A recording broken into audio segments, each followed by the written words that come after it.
What was the evolution of this right here? How'd you start doing that? And then this is a two-part question. How'd you start doing this? And then what was your timing mechanism for that? That's a good question. I never had the timing mechanism for that. That's Really? yeah, I never. Well, I mean, I guess everything's a timing mechanism, right? And why you do certain things and how you start and how you get it going. And yeah, my batting stance in college was wild. It was a Chuck Knobloch mixed with the Bagwell wide stance, and I just slowly got taller and taller.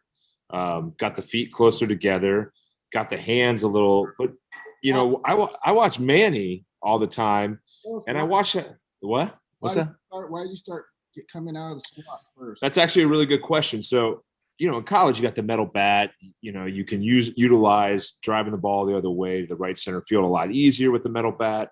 And then I get drafted into pro ball. I mean, it kind of started a little bit in Cape Cod where I understood it, but pro ball, you get the sinkers more. And once you start getting sinkers that are coming in on you, staying inside the ball is great. But man, you know how that is. You're either breaking your foot or you're breaking your bat in some ways. So what I learned was I can't get to that pitch by just trying to go inside out too much with it. So I was like, I need to get a little taller so I can come down, like I could get that angle and create that angle better.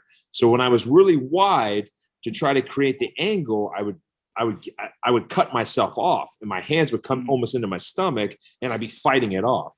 Whereas when I got taller, I figured out how to drop it in and then figure out how to get inside the ball and redirect it in a better way. So over time, I got taller and taller and taller because I figured out how to get to that inside pitch better, staying a little taller on my backside as long as I could, and then getting into that good hitting position.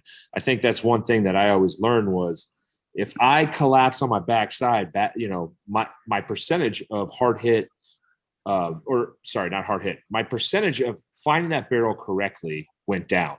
So what I try to be is as tall as possible. When I got that foot down, I wanted my back shoulder a little more elevated, and then it's that sink down into it.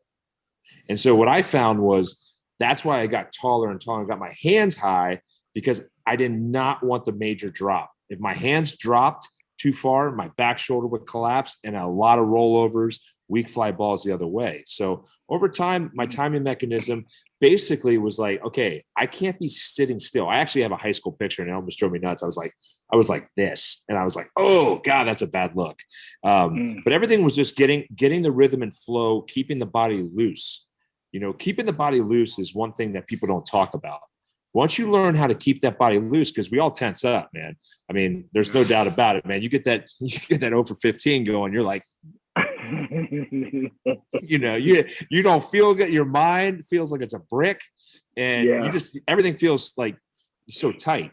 So a lot of that was like loose, you know, just trying to stay loose, utilize my hands, utilize my body, and not tense up as much.